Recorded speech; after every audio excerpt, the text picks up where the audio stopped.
martirio il prete spagnolo sarà beato. Un nuovo beato, il prete spagnolo Pietro Asquamendia, ucciso in nove confideri nel 1936 durante la guerra civile, e poi 7 nuovi venerabili, fra i quali il sacerdote veronese Giuseppe Girelli e la vedova laica Elisabetta Sanna, originaria della Sardegna.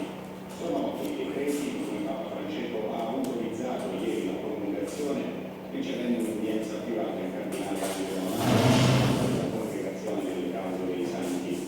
Nei decreti viene riconosciuto il martirio del sacerdote architetto Don Asquamendia, nato a Balmaseda nei Paesi Baschi il 20 agosto 1890. Ordinato presbitero nel 1924, è incaricato di progettare il seminario di Vittoria. L'unità contrassegna la sua vita fino a quando il 29 agosto 1936 non viene ucciso avvenendo da alcuni miliziani per l'unica ragione di essere sacerdote. Sempre ieri il Papa ha riconosciuto le virtù eroiche dell'apostolo dei carcerati Don Girelli, nato a Corso Buono in provincia di Verona il 10 gennaio 1866 e morto a Legati il 1 maggio 1978. Ordinato prete nel 1910, inizia dalla Rosega Ferro a organizzare la Pia Unione Sacerdotale per le missioni negli istituti di pena. Nel 1947 promuove il giornale bimestrale Croce Bianca per i reclusi e per le loro famiglie. Trasferitosi a Ronco all'Adige fonda la casa San Giuseppe per gli ex detenuti e nel 1958 la sesta opera per l'aiuto missionario ai carcerati. Fino al 1975 visita tutte le carceri dell'Italia con il Vangelo in mano per annunciare la speranza dietro lo sbarco. Sarà venerabile anche Elisabetta Sanna, terziaria professa dell'Ordine dei Mini di San Francesco. Nata a Corrongianos in provincia di Sassari il 23 aprile 1788, viene colpita dal vaiolo che non le permetterà neppure di sollevare le mani. Si sposa con Antonio Porcusini formando una famiglia esemplare. Dopo essere rimasta vedova con 5 figli giunge a Roma. Di fronte a un nuovo cedimento della salute che le impedisce di rientrare nell'isola, si stabilisce nel Louvre dove si dedica alla preghiera e al servizio dei poveri e dei malati. La sua casa diventa un santuario di viva fede ed è tra le prime collaboratrici dell'Unione dell'Apostolato Cattolico fondato da San Vincenzo Pallotti. Muore il 17 febbraio 1857 e viene sepolta nella chiesa di San Salvatore in Onda. Tra i servi di Dio di cui sono state riconosciute le virtù eroiche c'è anche il sacerdote spagnolo Zaccaria di Santa Teresa, al secolo Zaccaria Salterani di Scarra dell'ordine dei Carmelitani Scalzi. Nato ad Abadiano il 5 novembre 1887, viene inviato missionario in India, dove si dedica alla formazione di generazioni di giovani sacerdoti. Muore il 23 maggio 1957. Saranno venerabili anche Marcella Magnet, fondatrice delle suore della Carità del Quebec in Canada, nata il 26 marzo 1805, morta il 9 aprile 1871. L'Argentina Maria Benedetta Arias, fondatrice delle suore ancienne di Gesù nel Sacramento, nata il 3 aprile 1822 e morta a Buenos Aires il 25 settembre 1894.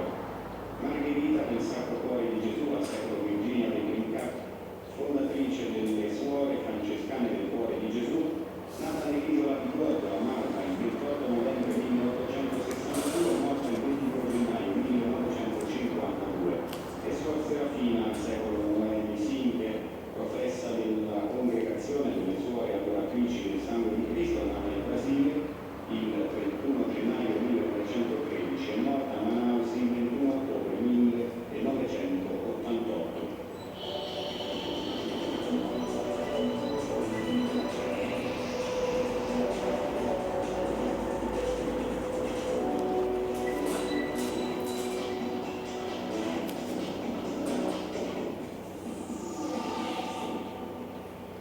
Il cardinale Bagnasco: l'Italia non è una palude.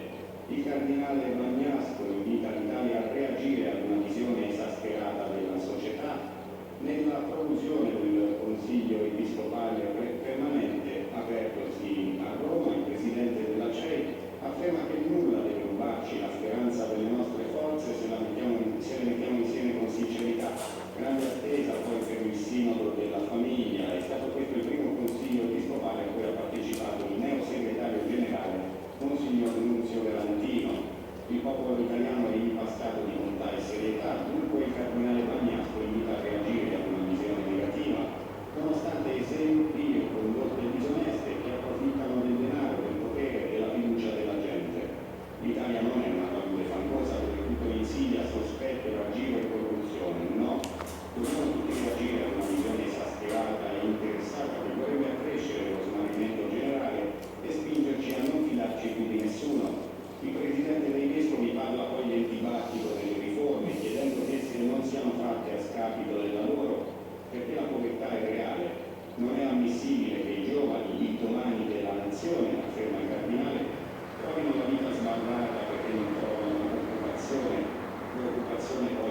Monsignor Salvador Pineiro, arcivescovo di Ayacucho. Il Presidente della Conferenza Episcopale si è espresso così mentre veniva resa nota la sentenza della Corte Internazionale che ridisegna i confini marittimi tra Perù e Cile